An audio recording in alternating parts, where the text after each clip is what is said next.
మామ ముందుగా అందరికీ నమస్తే. ఐపీఎల్ 2026 ఆర్సీబీ ప్లేయర్స్ లిస్ట్ గురించి మాట్లాడుకుందాం.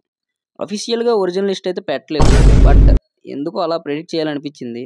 సో ముందుగా రీటైన్ ప్లేయర్స్ గురించి మాట్లాడుకుందాం. ఫస్ట్ వచ్చేసి మన కింగ్ విరాట్ కోహ్లీ. టీమ్‌కి ఆయనే బలం. ఖచ్చితంగా ఉంటారు. Next captain Rajat Patidar. రీసెంట్‌గా సూపర్ పెర్ఫార్మెన్స్ ఇచ్చాడు. కెప్టెన్‌గా కూడా టీంని బాగా నడిపించాడు. Next Philip Salt. తెలిసిందేగా ఓపెనింగ్‌లో ఇతని హిట్టింగ్ మామూలుగా ఉండదు. పవర్ ప్లే స్పెషలిస్ట్ అఫీషియల్‌గా కన్ఫర్మ్. ఇంక డౌటే లేదు. Tim David. లాస్ట్ ఓవర్స్‌లో సిక్స్‌లు కొట్టడానికి, బౌలర్స్‌కి చుక్కలు చూపించడానికి, ఫ్యాన్స్‌కి ఫుల్ మీల్స్ పెట్టడానికి పర్ఫెక్ట్ ప్లేయర్. కృణాల్ పాండ్యా. బౌలింగ్‌లోనూ, బ్యాటింగ్‌లోనూ అదరగొడతాడు.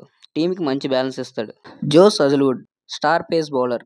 పవర్ ప్లేలో వికెట్లు, డెత్ ఓవర్‌లో కంట్రోల్. ఇతన్ని టీం వదిలినా ఫ్యాన్స్ అయితే వదలరు. ఎందుకంటే 2025లో అతను క్రియేట్ చేసిన ఇంపాక్ట్ అటువంటిది. సో ఈ also played. Next Bhuvneshwar Kumar. అనుభవం ఉన్న ఇండియన్ పేసర్. పవర్ ప్లేలో స్వింగ్, ఎకానమీలో తోపు. ఇతన్ని ఆపేవాడే లేడు. ఎస్ దయాల్. ఇతను డెత్ ఓవర్లో బాగా మెరుగుపడ్డాడు. టీంని చాలాసార్లు సేవ్ చేశాడు కూడా.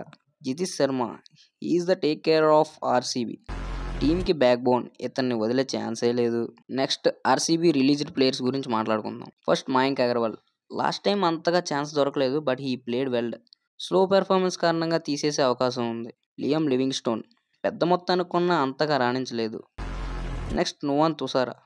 ఇతను ఆడిన మ్యాచెస్ తక్కువ. బట్ కొంతమంది ఫారిన్ బౌలర్స్ని మార్చే అవకాశం ఉంది. అందులో తుసారా కూడా ఉండొచ్చు. లుంగి ఎంగ్డి. ఇంకొక ఫారిన్ పేసర్. స్క్వాడ్లో స్లాట్స్ కోసం వదిలేయచ్చు. నెక్స్ట్ అలా రసిక్ సలాందార్, స్వప్నిల్ సింగ్, ఇంకా కొంతమంది యంగ్ ప్లేయర్స్ కూడా ఉన్నారు. వీళ్ళని కూడా తీసేసే అవకాశం. నెక్స్ట్ ఇంకొక రూమర్ ఏంటంటే S Dayal also will be released. ఈ విషయం అయితే ఆర్సీబీ మేనేజ్మెంట్ కొంచెం ఆలోచించాల్సింది. ఈ లిస్ట్ జస్ట్ అంచనా మాత్రమే. ఇంకొన్ని రోజుల్లో అసలు లిస్ట్ వస్తుంది. అప్పుడు ఆర్సీబీ టీమ్ స్ట్రాటజీ ఏంటో క్లియర్గా తెలుస్తుంది. మీరేమంటారు? ఈ లిస్ట్పై మీ ఒపీనియన్ ఏంటి? కామెంట్లో చెప్పండి. Subscribe.